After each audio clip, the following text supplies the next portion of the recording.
కర్నూలుకు చెందిన ప్రముఖ gastro enterologist doctor Shankar Sharma సేవా కార్యక్రమాలు చేస్తూ అందరికీ ఆదర్శంగా నిలుస్తున్నారు.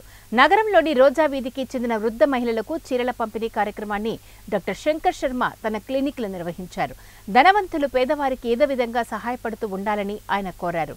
పేదల అభివృద్ధి కోసం ప్రభుత్వంపైనే పూర్తిగా ఆధారపడకుండా ధనవంతులు వారికి వీలైనంత సేవా కార్యక్రమాలు చేయాలని శంకర్ శర్మ పిలుపునిచ్చారు. ఒక ధనవంతులుగా మారే అవకాశం లేకపోయినా కనీసం వీళ్ళు ఉండడానికి ఇల్లు, కట్టడానికి గుడ్డ, తాగడానికి నీరు, శుభ్రమైన నీరు వీళ్లకు లభించే విధంగా ఎంతో కొంత సహాయము ప్రతి ఒక్కరూ సమాజంలో చేయాలని. ముఖ్యంగా అందరూ ఏమనుకుంటారంటే ఇది కేవలం గవర్నమెంట్ బాధ్యత, మాది కాదు అని చాలామంది సమాజంలో ధనవంతులు కోట్ల రూపాయలు సంపాదించుకున్న వాళ్ళు చాలామంది ఉన్నారు.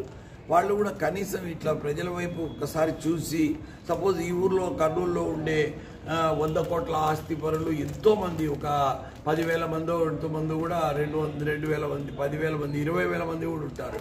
కానీ వాళ్ళంతా కూడా ఒకసారి ఆలోచించాలి. మేము కూడా ఏదన్నా కొద్దో గొప్ప ఇటువంటి ప్రజలకు ఏదో ఒక సహాయం మేము చేయాలని, వాళ్ళల్లో మానవత్వం ప్రజ్వరిల్లాలని నేను కోరుకుంటున్నాను.